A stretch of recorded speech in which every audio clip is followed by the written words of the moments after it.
Pray for America. But we're going to do more than pray. We're going to take our God-given talents and use them to defend the rule of law and defend our Republican way of life.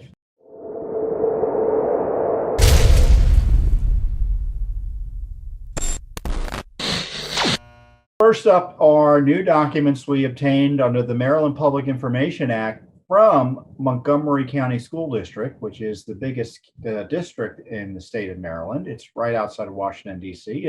It's the suburb of the deep states. You can imagine there's lots of interesting things going on, including, as we uncovered in these documents, outrageous classes in critical race theory that are promoting the worst of the worst in terms of racism and anti-Americanism. I'll get into that.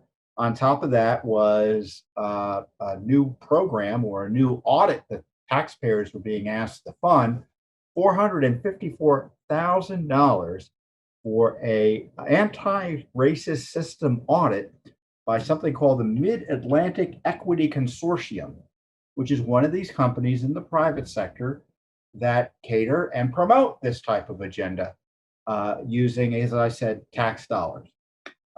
Their expertise is, quote, in using intersectionality as part of its theory of change and how it makes us uniquely positioned, makes them uniquely positioned to conduct the anti-racist audit and mitigate the root causes of systemic barriers.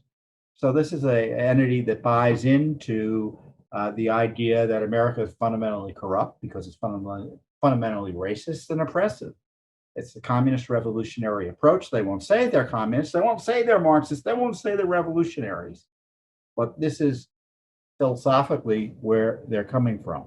On top of that, we receive materials specifically from classes, booster classes given during the summer that promoted material that you're just going to find shocking. It is something out of the middle school that was given as part of a summer course, a social justice class that had at its heart a pyramid slide depicting differences between overt and covert hateful white supremacy. Covert and overt. According to the pyramid, Make America Great Again is an example of covert white supremacy. The phrase is ranked on a pyramid just below racial slurs. And I'm going to try to share the screen here to show you what the pyramid looks like so you can look at it yourself and get some more information about it. Let's see if this works. There we are.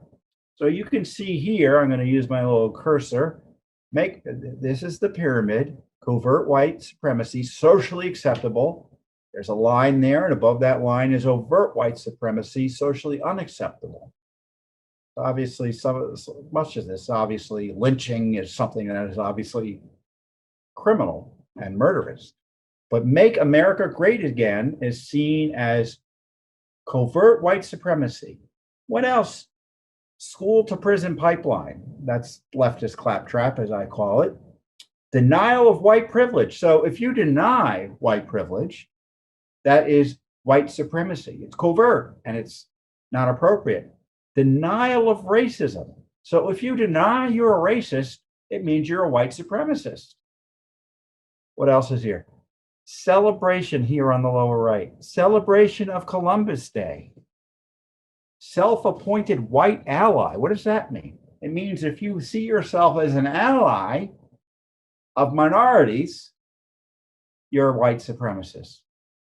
Assuming that good intentions are enough, meaning, again, if you deny you're a racist and you, as a matter of principle and philosophy, oppose racism, that simply isn't good enough. And in fact, it's covert white supremacy. And this is other material. Anti-immigration policies and practices are white supremacist. Claiming that whites are targeted with racism is racism. Being colorblind is racism. Colorblindness, see them at the bottom? And this is part of the school curriculum. Again, students, write your response. Eurocentric curriculum. You know what that means. Police brutality. And what else? Oh, and believing we are post-racial. So saying something like Barack Obama was elected president, how can there be systemic racism in the country? Well, that means you're racist. So this is the sort of catch-all philosophy from the radical left in this program. And when you go through the program, and I can show you all the slides, but they're available on our website at judicialwatch.org, you'll see that this is propaganda to the max. There's more material in there that talks about implicit bias and structural racism. Listen to this. This is what's being taught children, middle school children, by the way. Race is created to justify enslaving people from Africa, economic engine of country. So it suggests that slavery is still the economic engine of our country. I'm not sure what that means. National narrative, ideology, belief system about people of color being less than human and less than white justifies mistreatment and inequality, which is white supremacy. I guess I can't argue with that per se. If that is indeed a national narrative, but there is no national narrative that any American is lesser than any American. Dominant narratives about race, family, media, society, coupled with racialized structural arrangements and differential outcomes by race, all prime us to believe that people of color are inferior to white people. So this is the structural racism graph. The students are suggested to review a TED Talk with the founder of a TED Talk, which is one of these establishment type lectures that are available online, where liberals talk to each other generally. Founder of Black Lives Matter.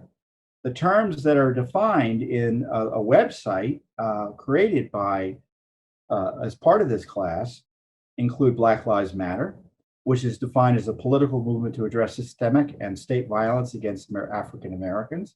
It claims that Black Lives Matter is an ideological and political intervention in a world where Black lives are systematically and intentionally targeted for demise. Black Lives Matter is anti-American, anti-police smearing. No one believes Black lives don't matter. Saying Black Lives Matter suggests that there are people who think that Black lives don't matter, and that those people run the institutions of America. It's a smear. It's designed to overthrow our system. All lives matter. More importantly, your life matters. Power, defined among other things as, quote, wealth, whiteness, citizenship is systematic racism. Patriarchy, heterosexism, and education are a few key social mechanisms through which power operates. Racist policies. They say there's no such thing as a non-racist or race-neutral policy. Every policy is racist. White privilege. This is defined as the unquestioned and unearned set of advantages, entitlements, benefits, and choices bestowed on people solely because they are white.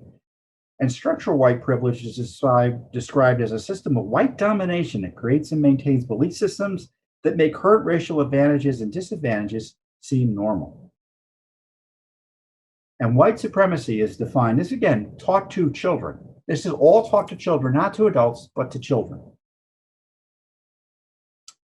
The dominant, unquestioned standards of behavior and ways of functioning embodied by the vast majority of institutions in the United States. That's what they believe. White supremacism is the modus operandi of the vast majority of institutions in the United States. White supremacy culture is further defined as the glue that binds together white-controlled institutions and into systems and white-controlled systems in the global white supremacy system. They compare in another class COVID and systematic racism as being two sides that looks like of the same coin in terms of being a dual pandemic. Racism is a pandemic. Well, the only racism I see here is the racism directed at alleged white supremacy, which they define as anyone who doesn't share their Marxist collectivist beliefs. As I said in the release about these documents, the racist, revolutionary claptrap in these documents should be nowhere near a school classroom. These documents show that extremists have access to our schools and are willing to abuse the access to children in order to advance a dangerous, divisive, and likely illegal agenda. So I told you about, the $500,000 or so being spent on this group that's being used to root out systemic racism within Montgomery County schools. They talk about intersectionality, which is essentially the theory that virtually every aspect of an individual is subject to oppression if they're the right individual or the right demographic. And of course, white males are the center of this oppression, meaning they are the ones pushing it. And that's what the push is for. Now, you probably find this objectionable, right? You probably find this morally problematic, right? Well, I'm telling you, that's not the biggest issue. I find it objectionable. I find it immoral.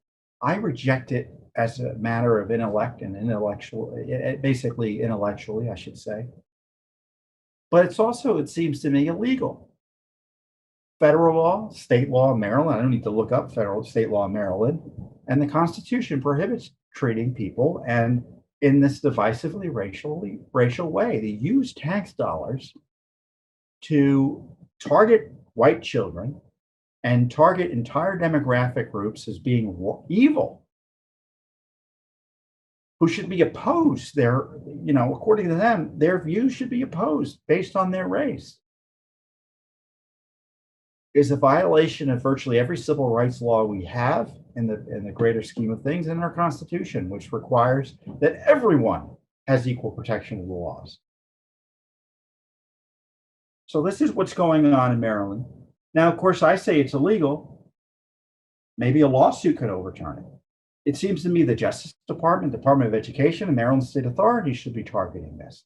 You have in Chicago, for instance, the mayor, mayor there, Mayor Lightfoot, who by all accounts is a terrible mayor. She just said that she thinks that the press corps that covers her office is too white and too male, and therefore she's only going to give one-on-one interviews, or she's going to deny one-on-one interviews to white males.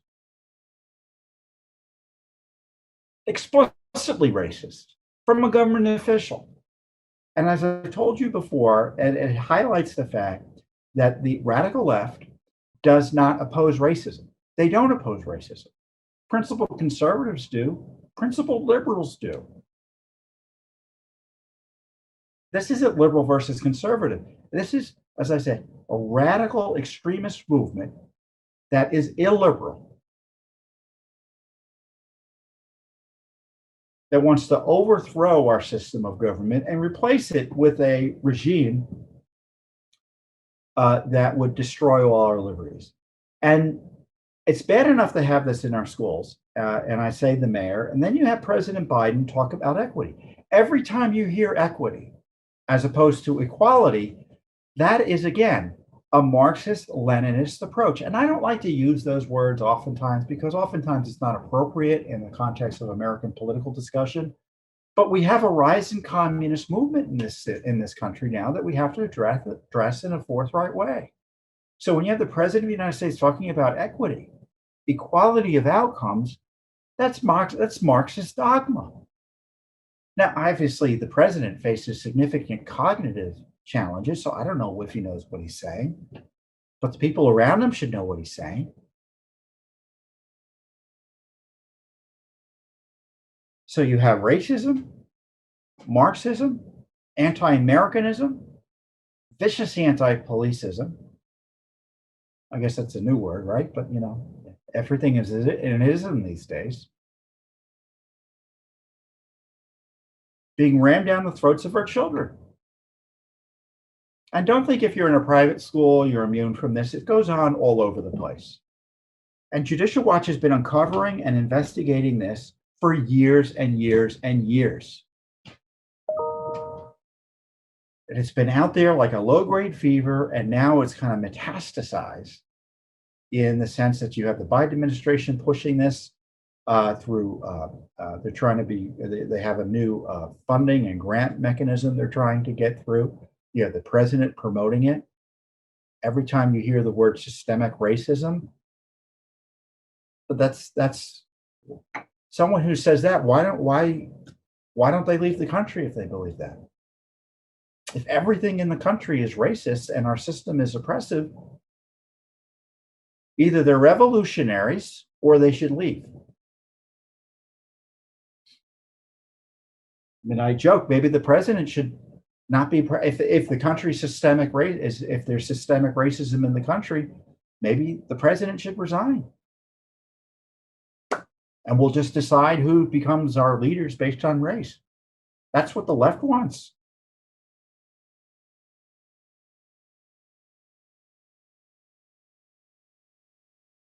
And this is not something I'm saying I'm mischaracterizing. This is the material I'm seeing in the classroom, in the military, in the agencies, out of the Oval Office, in corporate America. You know, as we highlighted up in our case in Massachusetts for Coach Dave Flynn, a high school football coach who was fired because he objected to this type of material in his children's classroom. Ancient history, they were putting in Black Lives Matter propaganda into an ancient history class. He said, what's going on here? And they basically told him, we're not changing it. He took his kids out of school and he was fired as a high school football coach a few months later. So even if you oppose this, they come after you. As I said, denying racism is evidence of racism, according to this extremist ideology. So, Judicial Watch is doing what it can to stand against this. We're exposing it. We're defending those who are punished for exposing it and criticizing it. We have this federal lawsuit. We have 2 lawsuits in California that advocate for the rule of law in the face of race-based quotas that are based on this critical race theory analysis, this time for boards of directors, where they're demanding quotas in California for boards of directors. Quotas.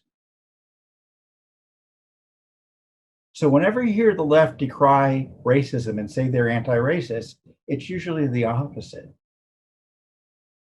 Now, they say they're not racist because they support the political agenda of the most radical extremists who purport to defend ethnic minorities.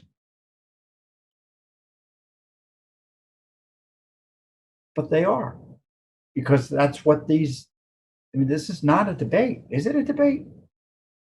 Now, of course, the left thinks that you can't be racist against whites because minorities have no power and only people in power can be racist. Do you buy that? Again, that's more revolutionary claptrap. So these are serious times. These are dangerous times. We have this rising revolutionary movement, and it's targeting your children. It's targeting our country's corporations, and our government is a major promoter of it. I mean, in the military, there was this story, the U.S. Space Command drummed out, sacked, by all accounts, an excellent officer because he criticized the Marxist theory that was being taught in our military. I mean, there are Americans, countless Americans, who fought and died to protect us from communism. And now this communist ideology is being promoted and mandated in our military. Pray for America. But we're going to do more than pray. We're going to take our God-given talents and use them to defend the rule of law and defend our Republican way of life. Thanks for tuning in. Be sure to subscribe to our YouTube channel to catch all the latest news from Judicial Watch.